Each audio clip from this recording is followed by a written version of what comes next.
Okay, guys, so today we're doing a list of the top car manufacturers. This is from mechanic's point of view. Been a mechanic most of my life, since the late 90s, mid 90s. And I've seen a lot of car brands, I've owned a lot of car brands, I've worked in a lot of car brands, and there is some misinformation out there. Here's my experience of it. So we're going to start off with some of the best out there, and everybody's going to disagree. Everybody has their own favorite brand. When it comes down to it, these are the most reliable. Number one, Lexus. All right. And Lexus is Toyota's top brand. Lexus gets always the best quality control over Toyota all the time, right? However, therefore, that makes a used Lexus price, or even new Lexus price, pretty much out of this world as far as that goes. Especially getting the bigger SUVs, LX 470, 570. That stuff doesn't lose value, right? And it's very expensive to buy. So a lot of people, instead of going for the Lexus, they go for the Toyota. So Toyota's number 2 on my list. That's about the best you could get as far as being able to drive the car and never have to do anything to it, as far as other than change oil, change tires, change brakes, right? Your simple maintenance stuff. And you know, Toyotas are not bad. They have some cheaper stuff that isn't so good. They had some problems with the Camrys 5, 6, 7, 8 years ago with using oil. They've had a few problems with the latest model Toyota Celica using oil, but I think that stopped production in 05 or 06. And from there on, they haven't been too bad. Their trucks are hands down some of the best I've ever driven or ever towed with. I use the Toyota Sequoia for my everyday tow vehicle. 407,000 miles. Probably well over 200 of that is with a trailer behind it. So, can't ask for more than that. And next is actually Acura. Acura is to Honda what Lexus is to Toyota, right? Acura, if you could go a little further, spend a little more and get the Acura instead of the Honda, you're going to have a little more luxury. However, the Acuras and Toyotas are not the most luxurious vehicles. They're just not. The brand new stuff is a lot better. They come a lot more technology in them. It's basically 2 seats, 4 seats, 6 seats, however, whatever you got. A stereo, climate control, and a steering wheel. Not a lot of frills, right? You know, in the mid 2000s up to 2010, everybody else is going Bluetooth everything, latest and greatest stuff. Toyota and Lexus and Acura were still kind of in 1999, right? They were still back behind times a little bit. Now, after Acura, next on the list is also Honda. Now, Honda, they have extremely cheap stuff, extremely expensive stuff, depends on what you're looking for. Hondas, there again, they're reliable. Most of them. They have some that aren't. Most of them are very reliable. Interior-wise, it's a cheap interior, right? A lot of the Toyota stuff is also cheap interior. Just the way it is. Compared to some of the competitors, it's pretty decent. We'll get that here in just a little bit. And next up, as far as reliability, stuff you can just get in and drive. And you're all going to laugh when I say this. I've actually had a bunch of these cars, is Porsche. Not the SUVs, not the V8 SUVs, not the Cayenne, probably not the Panamera. As far as the 911s, the Caymans, all that kind of stuff, they've done a very good job on those.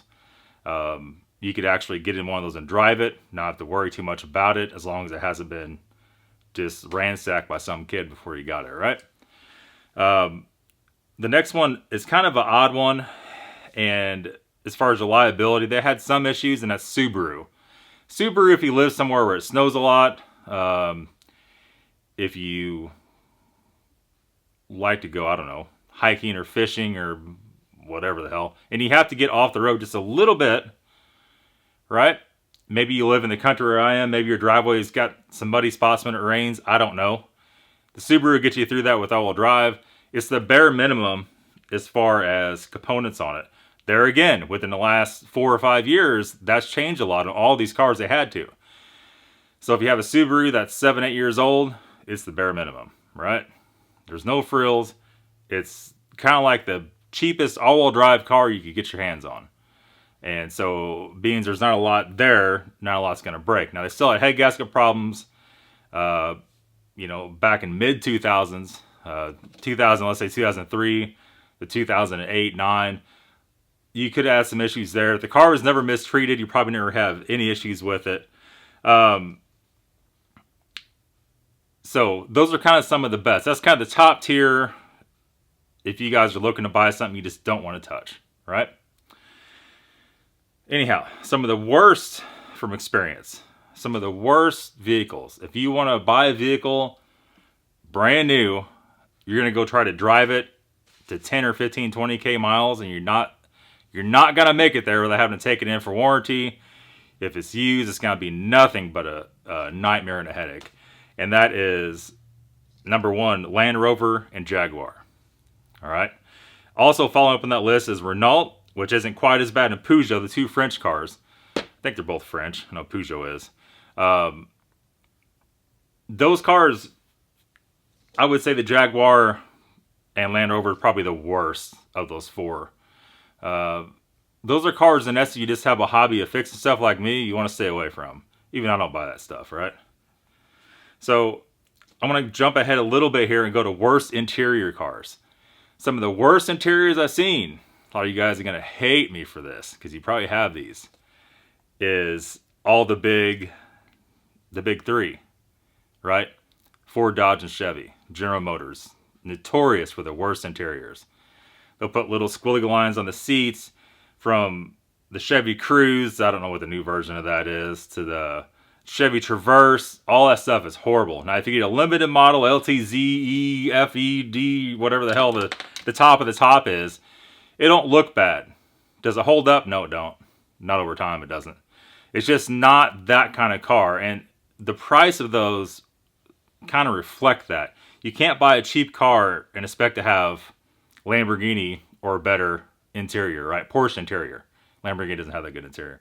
You can't expect to have Porsche interior with the car that's a quarter of the price, right?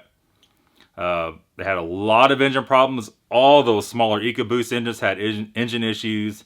If it's all-wheel drive SUV, they had all kinds of issues with that. That PCV issues, on and on and on and on and on. Everybody says, I got a Chevy and it's bulletproof. Depends on what your definition of bulletproof is. Probably not like mine, I would say. Then we have, on the last of the list here, we have copycat brands. We all know these brands. Probably don't have to say this. You guys already know what I'm going to say. The brands that always make a car look like something else. This has been going on since the 1990s. And it's still going on.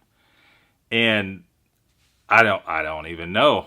I mean, you know, insane.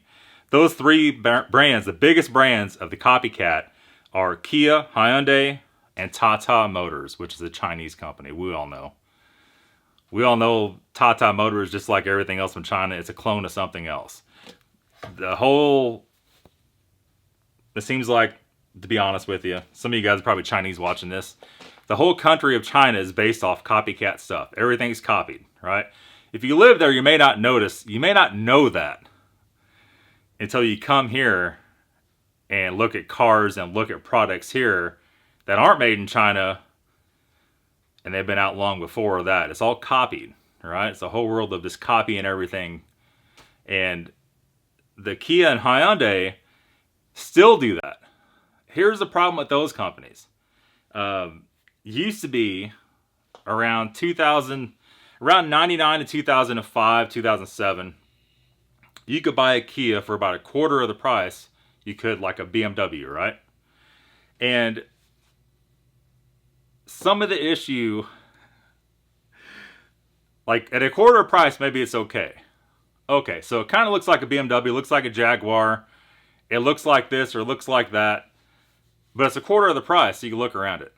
Now, Kia and Hyundai's progressed to where they're the same price, in some cases, Kia Telluride, even more than the real car, and people still buy it. And now they copied the inside, they copied the outside, they copied everything, not the engine. No. They use the same line of engines in all their stuff, right? There you go. Is it gonna hold up? No, it's not. I'm sorry. Kia has been promising us on commercials on TV for more than a decade. Oh no, we're better now.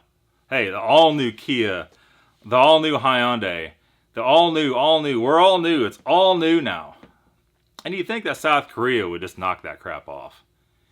I don't class South Korea the same as China as far as the copycat stuff goes, but they need to totally branch off and totally do their own thing.